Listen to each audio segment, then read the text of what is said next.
let's get started and then accept that, people will be joining. So hi everyone, it's Allegra Spender, the member for Wentworth. And I'm joining you from the land of the Ngunnawal and Ngambri people here in Canberra. Parliament is sitting. And thank you very much for joining this Zoom on the EPBC, Environmental Protection, Biodiversity and Conservation Act, which is a big reform is currently before the Parliament. And I know it's an issue that matters to a lot of people in Wentworth and around the country. So we really wanted to have that conversation with you tonight, to start out by trying to brief you on what we, myself and others have learnt so far, having got the current bill just last Thursday, but also want to hear really clearly from you about what are the things that you think are important, what are the things that you're worried about, what are the things you want to know more about. So thank you for caring about this act. It is so important. I'm also want to say I'm delighted I'm joined by Lyndon Schneiders. He is one of the most recognised environmental advocates around Australia. He's been supporting biodiversity and restoration from the front lines of old growth forests to lobbying for powerful policy changes. He is part of the ACBF, Australian Conservation and Australian Climate and Biodiversity Foundation. Sorry, I always get those acronyms wrong. Australian Climate and Biodiversity Foundation, where he works alongside Ken Henry and Tim Reid as a pretty cool triumvirate, really driving for really good and important policies across climate and nature, which I think has been an absolutely incredible organisation in addition to the country. So really, we're going to kick off pretty much now about this. And, I want to be honest, like this is taking place during the background of the Nationals abandoning net zero and the Liberals being very unclear on what they're doing next.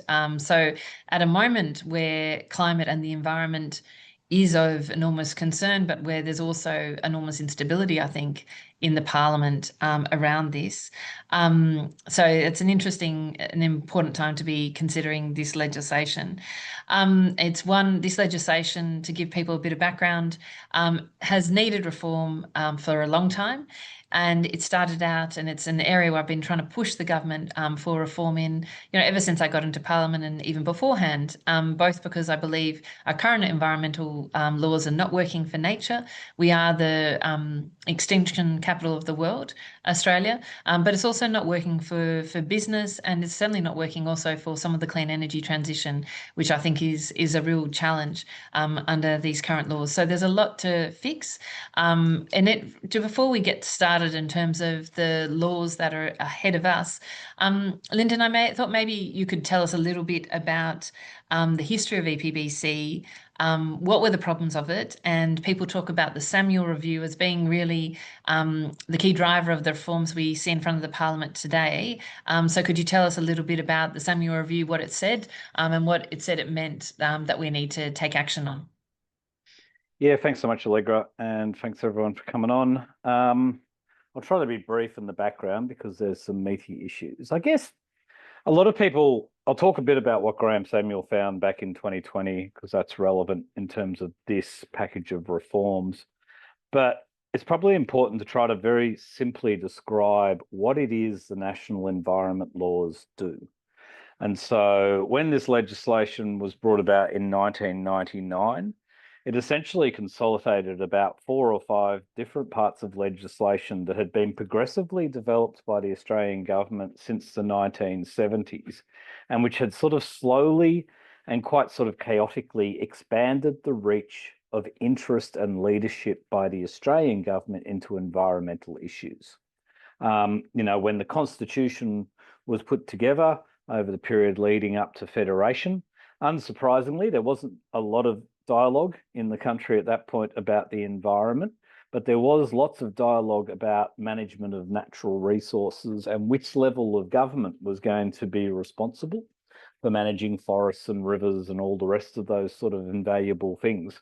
And it was very clear at the original sort of construct around our Constitution and the Federation that the powers to make decisions about what we now call the environment was firmly vested in the states and territories, with little, in fact, no role for the national government. So that's a thing to start with. During the 70s and 80s in particular, obviously the Australian government got more ambitious, particularly through the treaties, the international treaties that our government had signed together with the rest of the global community, as there became deeper and more growing awareness about both the values of the natural and cultural environment and also the threats to them. And so these treaties that were entered into, some of which you would know, things like the World Heritage Convention, things like perhaps the Ramsar Convention, which regulates the protection of international wetlands, things like the Convention for Biological Diversity that came out of the Rio Earth Summit. All of these conventions were slowly but surely turned into some form of law, and they were brought together in 1999 under one piece of legislation called the Environment Protection and Biodiversity Conservation Act. So that's just where the, if you like, the legal foundations for Commonwealth leadership comes in. And one of the things EPBC did was it created this idea that there were certain what are called matters of national environmental significance, which are the responsibility first and foremost of the Australian government to protect and manage impacts upon. So that's what the legislation is built around. You know, you hear a lot about being about development approvals and all those things, but at its heart, it is that the idea that there are these invaluable environmental values called matters of national environmental significance, and this legislation created a head of power for those powers and responsibilities to be implemented. So that's what it is.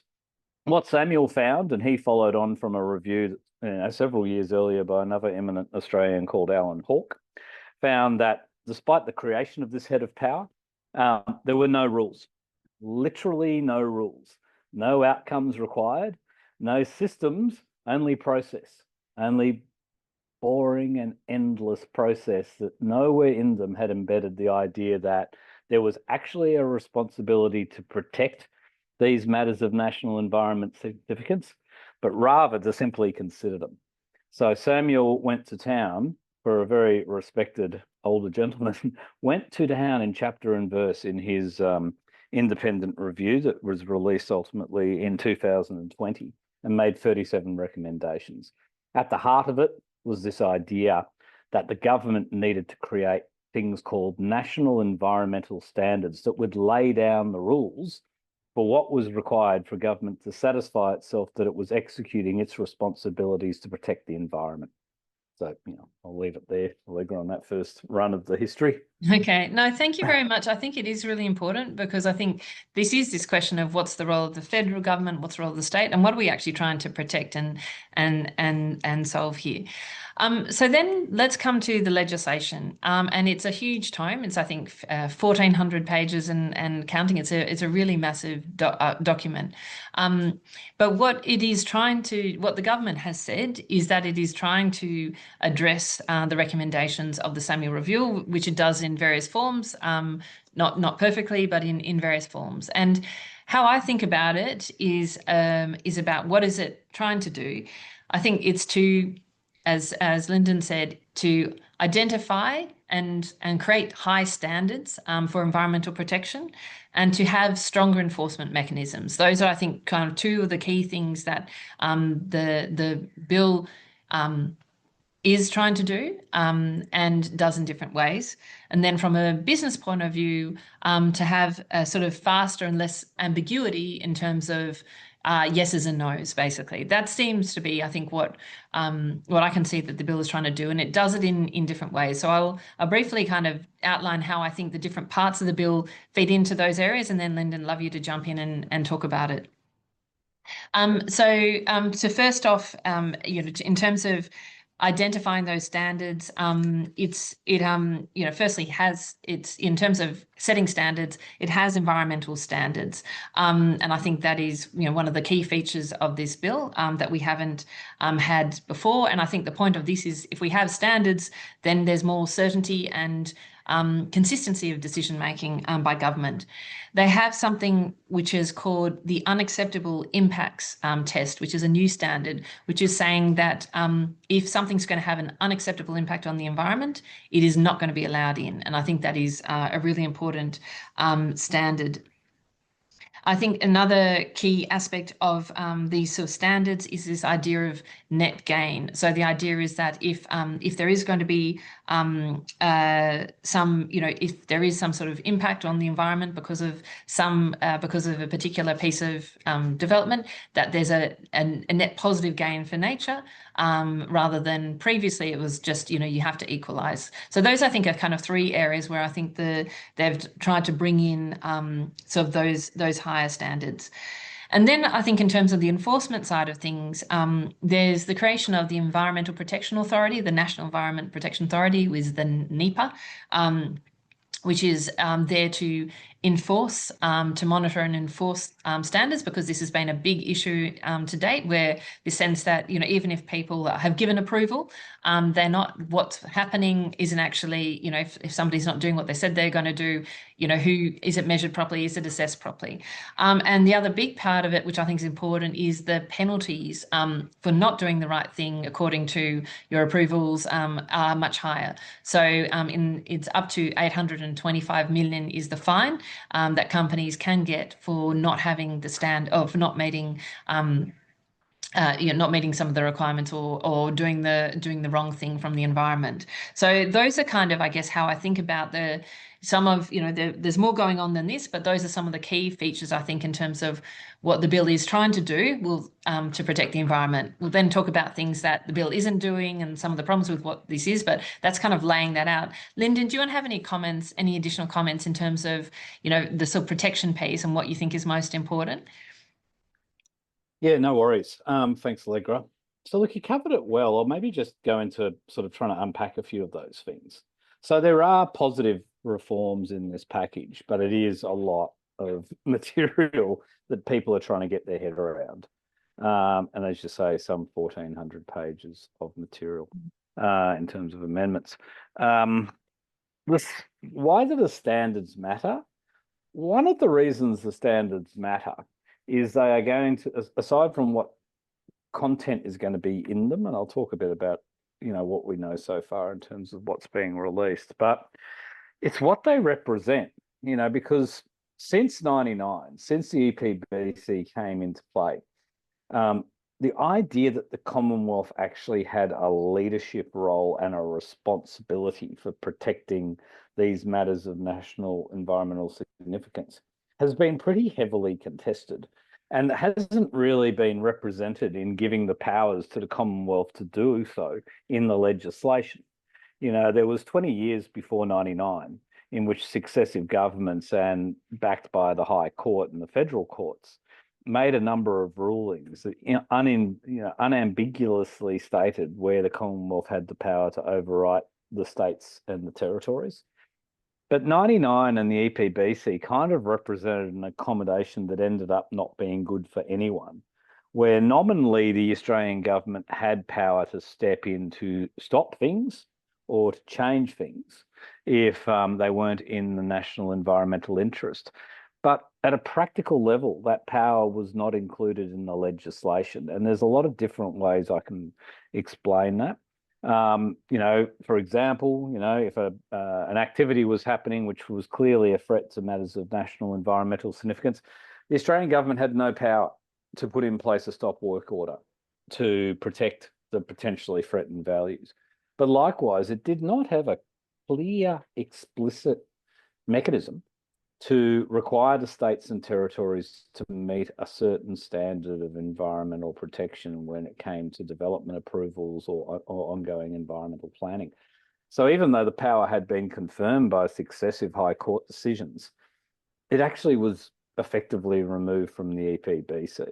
And so the recommendation from Samuel, and the way in which that recommendation now has been incorporated into the bills to create that standard-making power, an unequivocal standard-making power that says these are the matters in which the Commonwealth decision-maker has to be satisfied that either a development or something like a conservation plan or what have you is actually consistent with the national environmental interest has been reasserted. And that's really quite powerful, right? That's an important thing.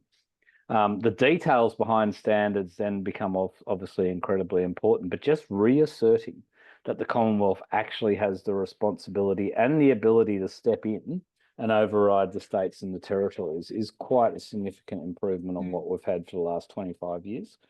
So that's big. The EPA is big. We'll come to concerns around the EPA later, I think, in the session. But as you say, anything that can remove the politics from environmental decision making as much as is possible in a democracy can only be a good thing. Samuel went to town on the fact that the Commonwealth had no effective enforcement and compliance power in terms of monitoring whether or not activities were occurring as they had approved to be done. There was no specific prohibitive enforcement powers like the fines. So that's a powerful thing.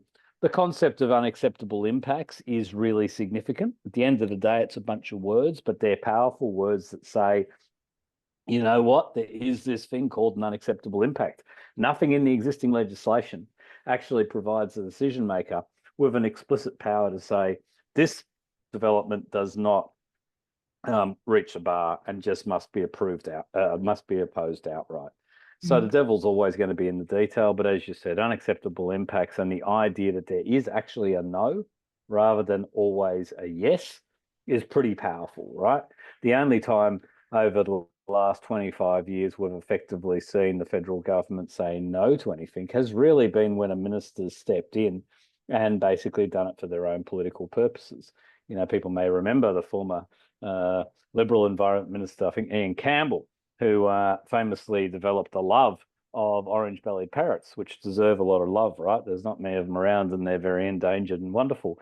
But it seemed that his love for this wonderful parrot extended to the fact that he didn't really like wind farms. And so he used his discretionary power to knock off a large series of wind farms in the mid-2000s. The argument that maybe he was doing it for the parrot seemed to be secondary. So, you know, the federal ministers and the decision makers have very rarely exercised the powers. If they have tried to exercise the powers, have been highly contested. And so the good of these reforms is re-establishing the Commonwealth leadership role and clarity around the mechanisms they can use. They're the good. The last thing that people don't talk about much, but is really important, is this thing called the establishment of Environment Information Australia. Because one of the big challenges, so this is an independent body which will have quite sweeping powers comparable to ABARES and some of the big financial regulators, quite sweeping powers to acquire information that's important for making good environmental decisions. Why does that matter? Well, most of the best information about environmental matters in Australia, sadly, is owned by private corporations, and they have no obligation to share that with anyone. Right, the second source where there's usually environmental information is the universities, but often that is also sort of commercially, involved in competition between campuses and what have you. EIA, so that's what environmental infrastructure means. The ability of that body to be stood up and for it to create what Graham Samuel called a single source of truth about the extent and the threats to these matters of environmental significance is not sexy, but boy, oh boy, it's a game changer in terms of wanting to have laws that can actually work and can be measured to be working. Data is king in the world that we live in. So yeah, I just wanted to say those things. Okay, thank you very much, Lyndon. I think the next piece is, as the other piece that I know people are very concerned about and see as really important is, how does this also work for the business community? Because I think what we've ended up is in the worst of all worlds, where we've neither protected nor our environment, nor have we actually. And we have made things harder for business without actually getting environmental impacts. And, the example that I've consistently get is about particularly in relation to wind farms and solar farms, where we have enormous numbers of outstanding approvals are waiting under the current EPBC Act, which is basically making particularly the climate transition harder. Now, the renewable energy projects are not the only projects that are held up, but it certainly has an impact on a lot of different areas. So for business, there are a couple of things that have been put into this act. Some of them, as Lyndon just mentioned, the sort of environmental standards and other things are trying to remove ambiguity, and so people know what they are sort of shooting for. But also, and if the unacceptable impacts, should be clearer for people to go, okay, there's no point trying to, put something here because, we can see that the environmental impact is going to be unacceptable and therefore it's never going to be approved. But I think more broadly, there are a couple of key areas. One is around streamlined assessment processes, so pathways for people to get a fast yes if they can meet certain criteria. And the second piece is things around strategic assessment and bioregional planning and accreditation. And this is really the idea that, when you look at the country, there are parts of the country where which are very completely unique biodiversity that it's pretty clear you can't build something there, but there are areas where it's actually pretty clear there's good reason to build something there, where the sort of biodiversity and the sort of that biodiversity value is much lower, is not very significant. And I think the point on this, and it sort of touches into what Linda just described in terms of the Environmental Information Authority, is that you can have, if you start to see the country in terms of areas which are sort of go, no go, or only go in certain conditions, it makes it easier for businesses to make informed decisions about, are we going to go to the trouble of trying to set up a wind farm here if we know that it's impossible, given all those criteria. So I think that is a key part of the standards, and it is one of the reasons why business has been keen to see some of this legislation through. Before we jump into some of the problematic aspects of the bill, as I've sort of seen them, and is there anything else you want to touch on, Lyndon, in terms of some of the things in relation to the impact for business? Yeah, look, it's thanks for that, Allegra, and I'll try to be brief. I can hear your bells ringing. What a joy It's for not you. mine, it's the Senate, thankfully. Luckily the green one or red ones, whatever. Yeah, look, it's interesting for me. I've been a lifetime conservationist, right? And sort of, for 30 years I worked for the Wilderness Society as a director for 10 years. So I come from the more sort of, Bolshie end of the environmental movement, but the formation of the ACBF in 2022 by myself and Ken and Liz O'Leary and Tim was a recognition that if we're going to actually deal with these massive systemic threats to the environment in Australia, we had to find a way of trying to close the Venn diagram between development, the economy, and the environment, because we've had a false construct forever that one or the other has to prevail, and it doesn't make sense, right? As Ken said during the press club speech he gave several weeks ago, if there was an idea that the economy would win if the environment suffered, then the recent history of the last 30 years of economic reform in Australia would say that at a time in which productivity is decreasing massively, why is it that the environmental health is also declining massively? So, ACBF's an unusual organisation because we're trying to switch the dichotomy from one wins or the other to where can you find the sweet spot where you can have genuine sustainable development and you can have real protection and restoration of landscapes. So we really want to move from the 20th century construct to something quite different. For my sins, I've been sitting in a small room with business and NGOs and government and the public service now for the last, maybe 14 weeks, trying to work through where there was consensus around some of these reforms that have ended up inside the legislation. It's been a good process. It's been one of those processes where you have to actually know your stuff and argue your position. It was surprisingly not a political process. It was a policy-rich process. So I've heard some of the the issues and concerns from business, and I kind of get them, right? Especially for those who are doing large developments and who have historically had the resources to do development well. those issues you talked about are real. Pointless process doesn't work for anyone. Like the country basically says, oh, well, like there's an argument, for example, by some that says, well, even if, we don't get a good environmental outcome, we can delay development by a certain period of time and maybe that will lead to a good environmental outcome. My life experience hasn't been that, right? Business has deep pockets and can keep going forever in most instances, unless it's a particularly shoddy development. So you want to find a system of rules that provide that clarity for business to know when they can engage, when they should just take a proposal off the table. And that's why some of these reforms really are important, because they are setting rules. EPBC is an exercise in discretion. Everything is discretionary. Nothing has definitions. Nothing has rules behind it. It is At the just moment, yeah. meaningless process. Yeah. So, the quick no and the quick yes obviously are really important constructs for business. I'm sure they prefer more yeses than nos, but at the end of the day, there is an acceptance that in fact, they need guidance and they need clarity when something shouldn't proceed.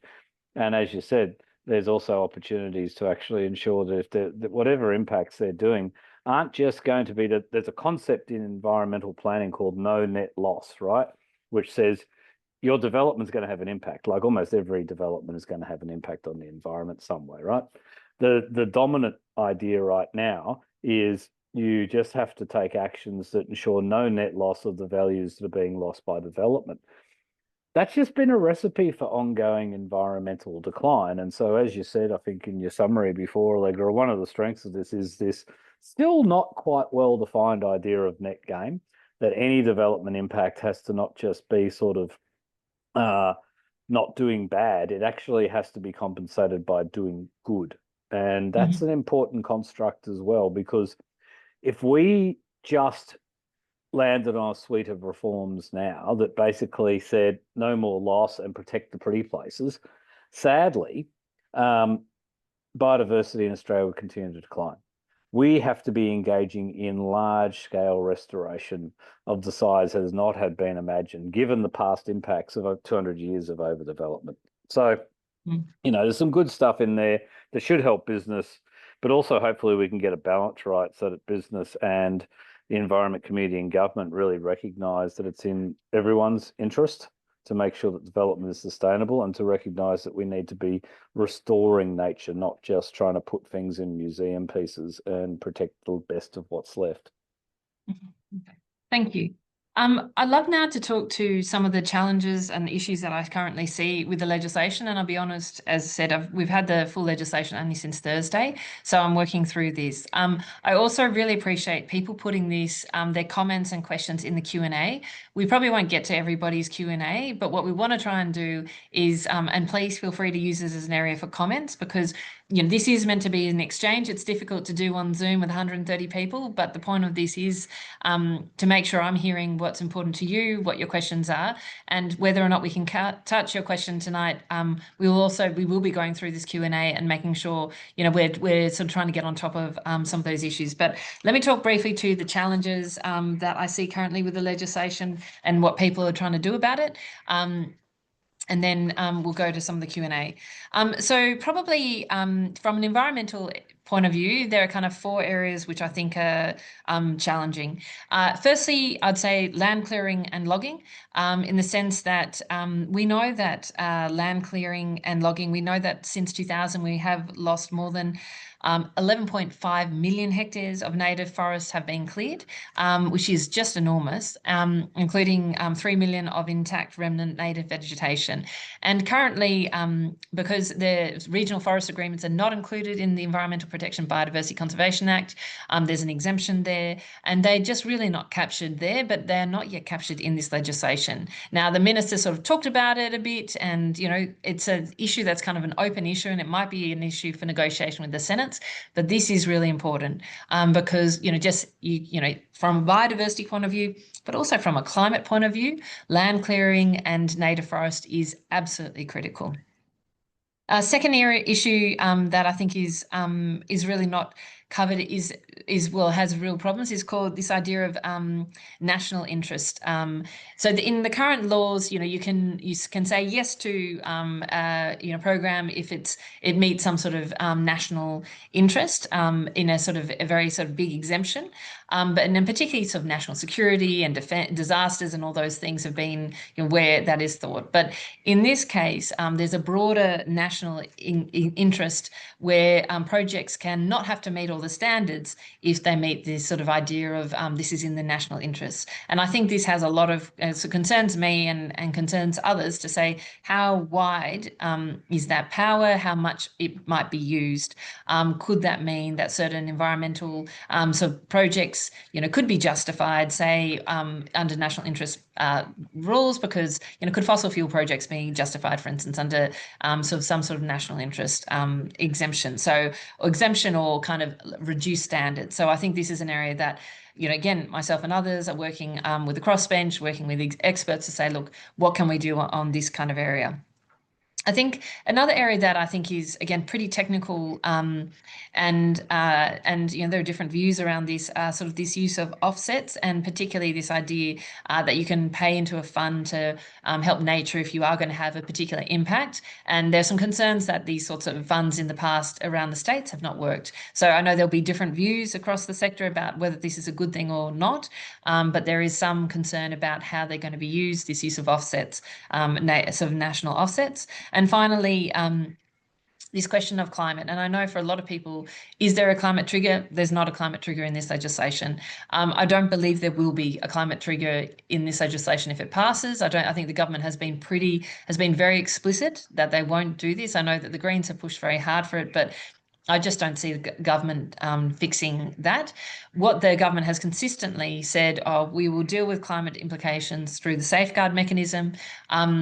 And my concerns in relation to that is some of how does the EPBC Act and the safeguard mechanism interact, and there are many problems and I think weaknesses of the safeguard mechanism in terms of reducing climate impact. How do can you address that? And I'm not sure. We're trying to look at the moment on some of these. Other members of the crossbench are looking at other areas that you could put climate more into this legislation. I think the government is going to really strongly resist this. So those are areas I think of concern. There are some concerns from business. I think I'm going to mainly focus on the environmental ones because there's a lot of detail here, but please feel free to follow up if you'd like to in terms of sharing any concerns that you have from a business point of view.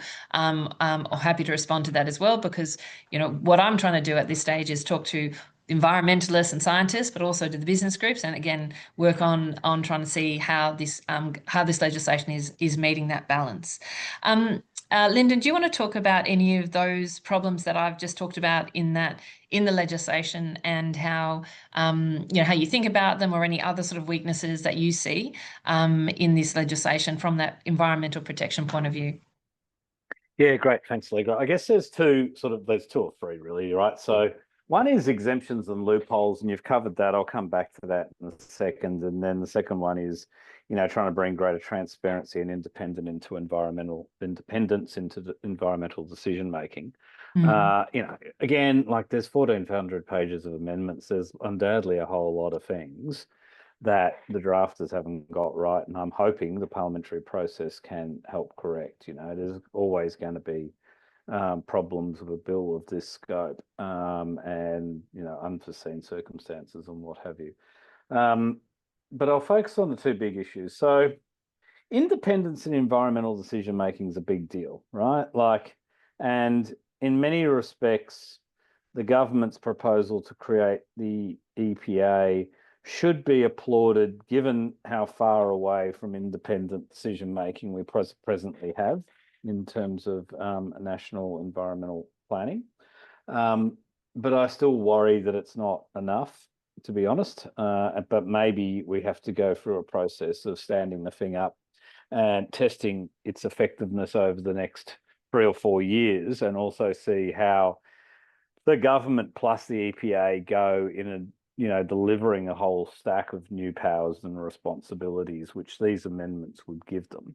But at the end of the day, what's being proposed by the government is The EPA will have independence, like genuine independence, via its CEO in three big concepts that are relevant and have come up in a couple of the comments, right? One is around enforcing conditions. One is about making sure both, states and companies and businesses are actually complying with conditions. And then the last one is making sure that if anybody like a state agency has been given responsibilities under these powers to oversee any assessment or approval processes, that the federal government retains the ability to step in and remove those responsibilities. There's a big concept called devolution and a big concept called accreditation. They're two slightly different things.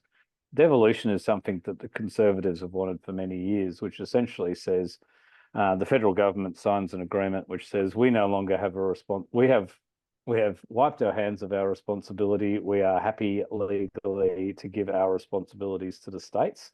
That's kind of a never to return kind of construct and is a very bad idea.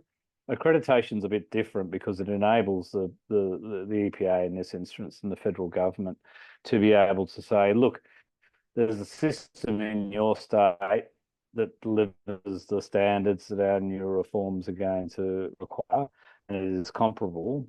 We will accredit that part of your legislative framework or your policy framework for the interests of getting, a single assessor or approver of a development. So, they're big important powers that's being given exclusively to the EPA. However, what's not being given in the first instance is the power to assess the impacts of developments on MNES, matters of national environmental, or to approve those powers, to approve those developments. Now, I can see the reasons the government has chosen not to do it in the first instance because this is a whole new system, but man, that's where all the politics are. Like I've been doing this stuff since the early 1990s, and I can tell you now, the amount of pressure gets put by all players, right? Environmental advocates, developers, state governments, third-party commentators, think tanks, interest groups. The amount of power, pressure that's put around those assessment and approval decisions, you have to see it to believe it. So the idea that we could get to a point where the rules of engagement are clear through things like the standards, through things like hardwired into legislation, these concepts of unacceptable impacts, the idea that they're hardwired in and there's an accepted practice that everyone knows what the rules are, should be one that enables you ultimately to say an independent decision maker should make these decisions, right? Like that's what I think personally we need, but that's not what's in the legislation. What's in the legislation around development assessments and approvals is the idea that the minister will retain the power, but will delegate that power in most instances unspecified to the EPA. I think, that's going to come back and bite us all. So I really would love to see a world where an EPA was fully independent and was the decision maker. Maybe that's the instance where occasionally there would be some sort of national interest exemption. As Ken said on 7:30 quite recently, most of the big major decisions now made around the economy are made by independent bodies. If it's good enough for the economy, it's surely good enough for the environment to have strong independent oversight of our laws and rules. So that's one. The second thing you talked about, which I 100% agree with, is this idea around the exemptions. The exemptions made no sense in 1999, particularly around deforestation and land clearing, other than the fact that back in the day, the National Party wasn't going to let the laws get through that coalition government. It was going to mess with deforestation and to a lesser extent logging. That was 25 years ago.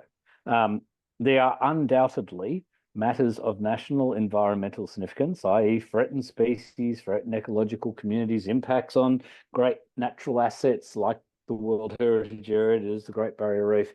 There is no doubt that clearing and native forest logging is threatening matters of national environmental significance on a daily basis. There is still 350,000 hectares of bush being cleared in Queensland each year, most of it in the reef catchments. There are still beautiful old forests being logged in Tasmania and New South Wales. No doubt that those things are full of matters of national environmental significance. These laws, as they presently don't close those loopholes, it's outrageous. They should. The whole point of this environmental reform to deliver for both the economy and the environment is the idea to remove discretion, remove exemptions, create one law that's clear for all, and one set of rules that are clear for all, whether you're a community member or you're from a particular set of the economy, or what have you, you know. So they're shockers. And as you said, the national interest exemption is so big, you could drive a truck through it. That has to be tightened. Okay, so I'm going to now try and deal with a bunch of your questions and comments. We had some before, so I'll try and deal with those first and then go through here. And then, Lyndon, I'm going to ask you, your view on the law as it stands at the moment. And as I said, we're still working through it at the moment. So we had a question from Robin. In what ways can you, with a crossbench, strengthen the legislation to better protect? I think what we're doing now as crossbenchers is we're all going through the legislation and working out, some of these areas of real challenge, and then also working with the Senate and others to I guess different two things. One is to put political pressure to make changes where the changes need to be made, and secondly, to see, working either with the coalition or the Greens, are there ways to also drive some of that in the Senate, because the changes to these laws will be driven ultimately in the Senate, but I think it's about building the political pressure across the House to say these things need to change. The minister has said, he's happy and he's open to into amendments and sort of changes. So I think that is basically what we are all looking at right now, and I think spending a lot of time and attention, because I think it is super important. Suzanne had, can a ban on logging old growth forest be included in the bill? I'm devastated they are not.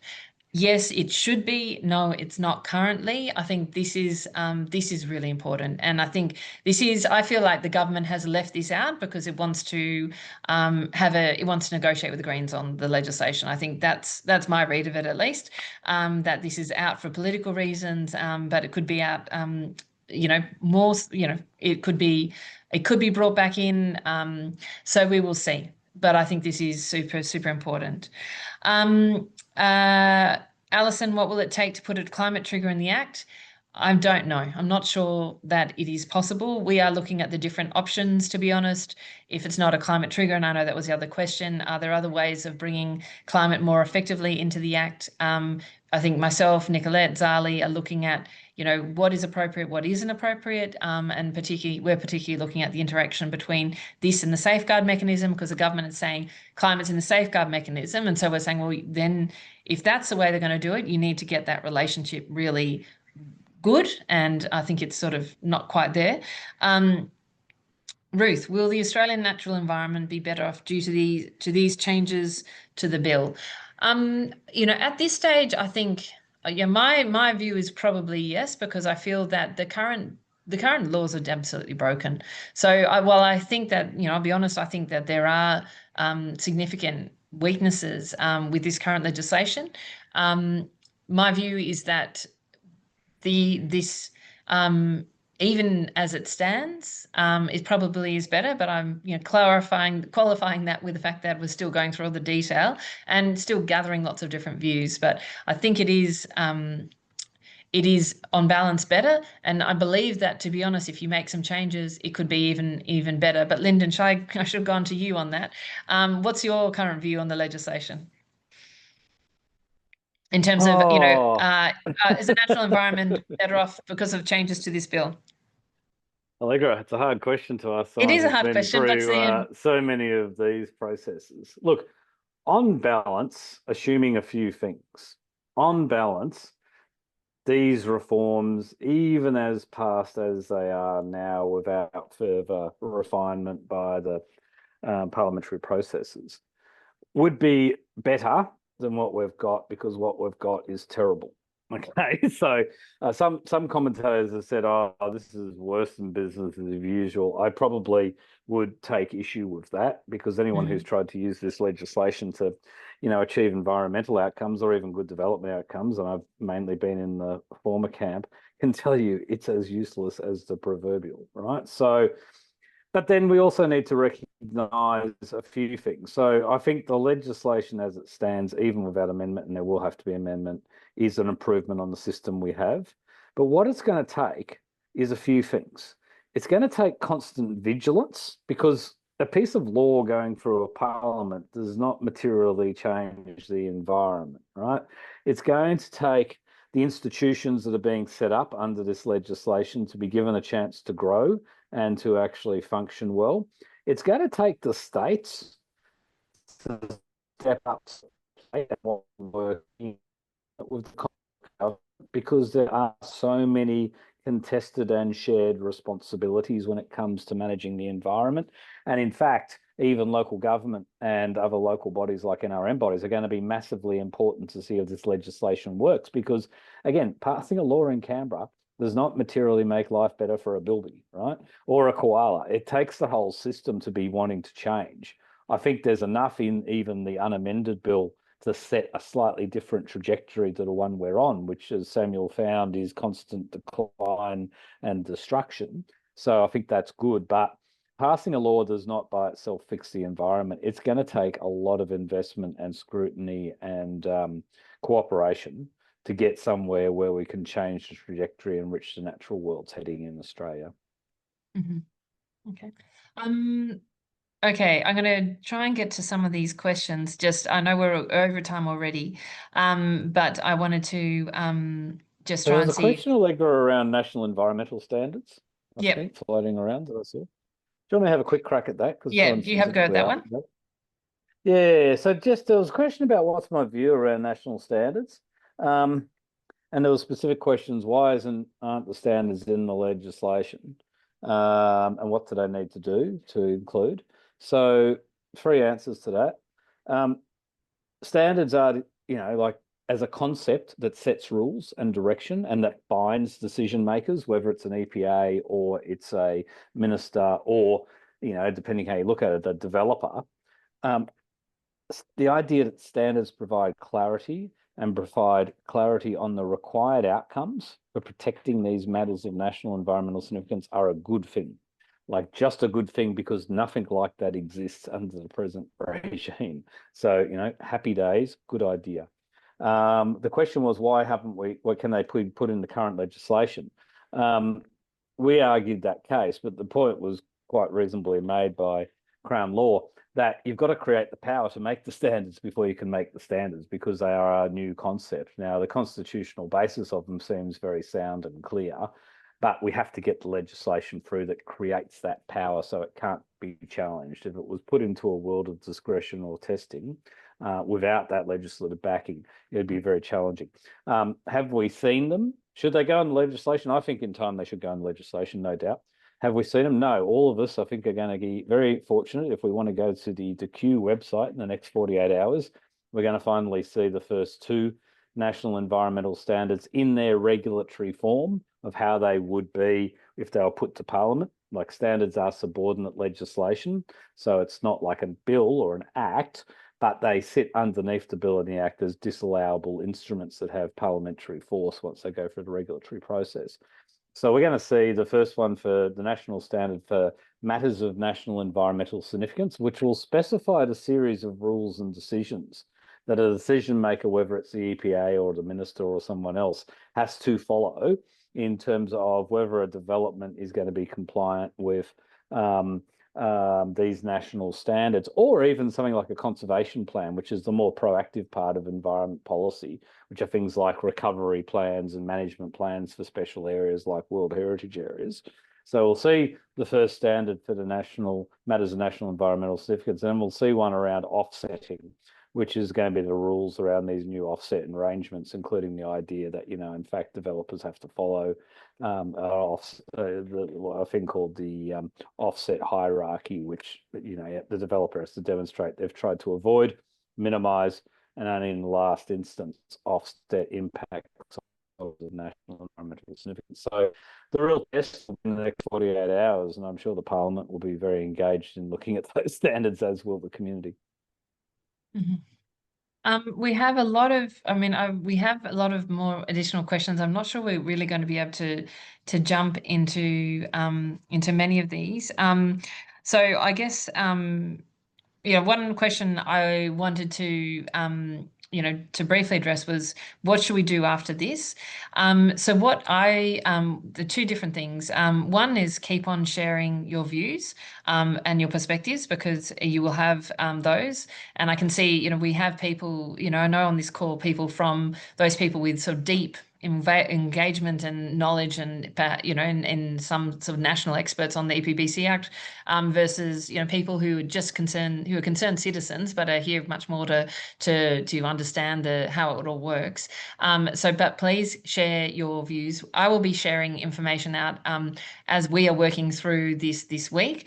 It's not ideal how this legislation is being pushed through, and my guess is that they will quite possibly try and push it through the House this week, which I think is pretty unacceptable because this is very complex legislation and needs the time to be assessed. But that is what I think is entirely possible, what the government will do this week. So we will keep this conversation going, and certainly we be sharing with you all what I'm working on and what my crossbench colleagues are working on, and how we're working across the environmental and also business community on these issues. So yeah, that's in terms of what to do. In terms of there's just I don't even know where. I've got to say, it's probably, I think, to be honest, most of these, I think, are probably too much in the detail for me to be able to answer, and we've already over time. But Lyndon, is there any other ones that you wanted to jump in on very quickly here? Because there's a bunch of technicalities that, to be honest, some of this I need to go back to the legislation on to be able to answer your question with authority. Yeah, I'm just trying to do a very quick skim. I think on the forestry issue, Allegra, one thing to state that's worth stating is, the RFAs, the regional forestry agreements, were put in place from the late 1990s through agreement between the states and the Commonwealth. They predated EPBC, and certainly the justification at the time was that the two levels of government had gone through an exhaustive process trying to identify ways to protect important environmental values in the native forests and to open them up again to new environment laws back in the late 90s seemed like a bad idea. I don't know if that was a strong argument or not. I was part of it, back in the day. I've been around a long time. But it's not now. The one fig leaf that the government's given so far in this matter, which was a recommendation by Graham Samuel, was that he said, Samuel said around the RFAs, he said, look, they're out of date, they're antiquated, and they haven't been properly and rigorously assessed for their negative impact or positive impact on the environment since the 1990s, and that when national standards, particularly the standard for matters of national environmental significance, are developed, the RFA should be reassessed against that new standard. Now, that's not a catch-all that for people that don't like native forest logging. I'm not a big fan. Having spent 30 years trying to encourage the use of plantation timbers, but that's not a catch-all that says native forest logging will end tomorrow. But it would certainly be an interesting exercise because ultimately, many folks have been keen to keep native forest logging out of the national environmental laws for the last 25 years, and there's probably a reason for that. So there is a commitment that once these standards are developed, they will be applied to the RFAs. So that is a bit of a window, but that could take 2 years, right? And obviously people are pretty concerned about the ongoing environmental impacts on native forest logging and the idea that it's something that might happen a few years down the track. Around getting that consistency, when I spoke before about consistency, I know some folks have raised issues about the environmental impacts of renewals, for example, and I sort of understand that completely. I just think, what we need is the same rules for all of the economy. And that's how you get consistency. That's how you get good outcomes. And that is best implemented through an independent decision-making system. So that's my so I'm going to wrap here. Thank you very much, Lyndon. And I'm just going to make the comment really in terms of what I can see through the chat. The sort of themes that are coming through, some of the themes coming through on the chat are certainly around climate, around safeguard, around, what can be done.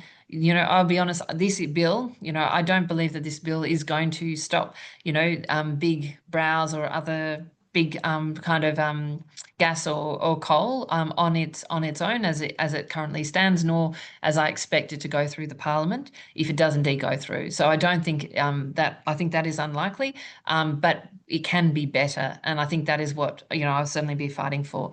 I think I'm hearing loud and clear that logging, both land clearing and native forest logging, are super important to people, and ones that we need to really sort of be addressed. I'm hearing that that sense of independence is really important, and that sort of the sort of how do we bring as much of independence and certainty around this, because I think that's really really important. I think there's and that's sort of coming up in sort of the assessments, definitely in the approvals, and in other areas. And then there's a lot of individual, I think, kind of pieces coming through in relation to different questions on this. So all I can say is it is a really complex piece of legislation. We're fighting our way through it. Thank you for for all your suggestions and your comments. Please keep them coming, and we will be sending out more information and more kind of views on this as myself and others develop it, because this is a lot of work that we're just doing right now, just trying to get our heads round it and trying to be as informed as possible in terms of the detail and making sure that we're focusing on the right things. So I hope I'm just going to leave it really as that. Thank you everybody for your time tonight and for your interest. Please keep the conversation going, and I will keep the conversation going from my side, because I do think this is one of the most significant pieces of legislation that this Parliament is going to deal with. It really matters, and it matters to the environment, it matters to the entire country, and is one of the things I'm most passionate about, trying to get it as good as possible, because I think it is something, it's a window that we have open right now to make improvements. I think there's a non-zero chance that nothing will happen, and that would be probably, that in my mind, it would be the worst of all worlds. So I believe we need to pass legislation and pass significant reform here, and the goal is to get that reform as good as we possibly can get it, because this is the window, and the window can close and then it may not open again for another few years. And I think every year that we don't deal with this is actually another year that we truly fail our environment as well as the broader economy.